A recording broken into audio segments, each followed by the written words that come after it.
Here we have 4 springs, A, B, C, and D, of varying sizes and of varying spring constant values.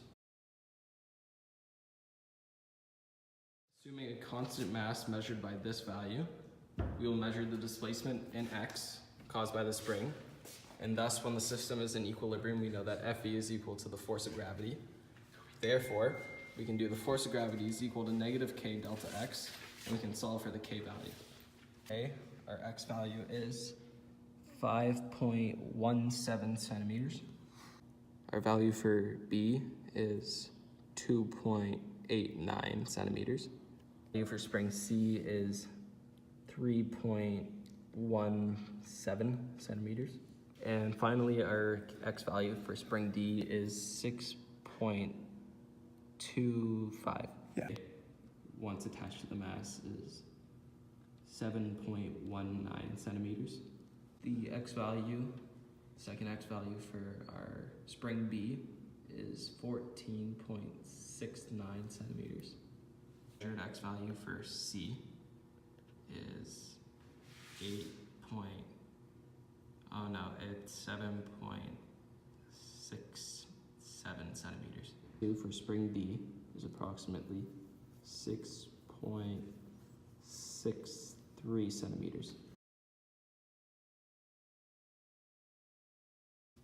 By subtracting our initial X values from our final X values, we calculated the delta X of spring A to be 2.02 centimeters, delta X of spring B to be 11.75 centimeters, the delta X of spring C to be 4.50 centimeters, and the delta X of spring D to be 0.38 centimeters. To determine the K value, the spring constant, we use the gravitational force, which is the acceleration multiplied by the mass of the water bottle. And this is then divided by the displacement, which we found in the spring in meters. And then for spring A, we got a K value of 1,220 kilograms per second squared. For spring B, we got a K value of 210 kilograms per second squared. KC was 547 kilograms per second squared.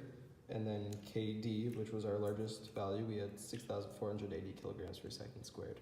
To solve this question would be by using the law of conservation of energy, by using the gravitational potential energy and the elastic potential energy once the mass is attached, such that potential energy of the gravitational potential could equal the potential energy within the spring.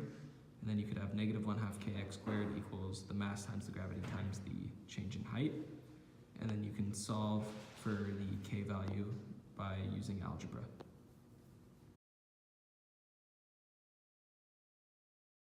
We are now going to pull a set amount on spring A attached to a mass, which is the water bottle, and we're going to measure for how long it oscillates for.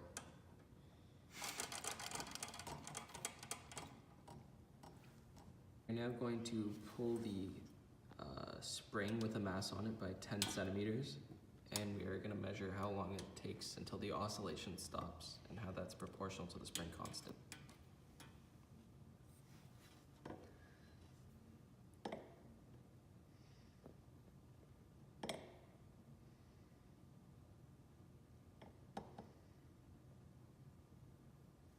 There, that's the.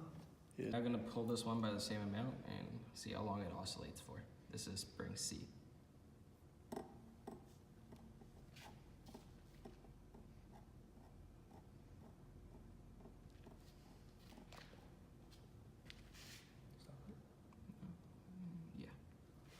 We're now going to measure the oscillation in spring D. Do it again. Not very long.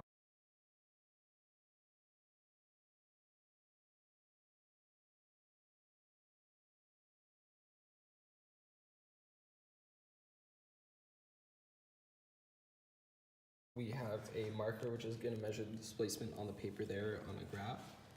And we are systematically going to test the different springs to see which compression is the best for a suspension system in a makeshift car.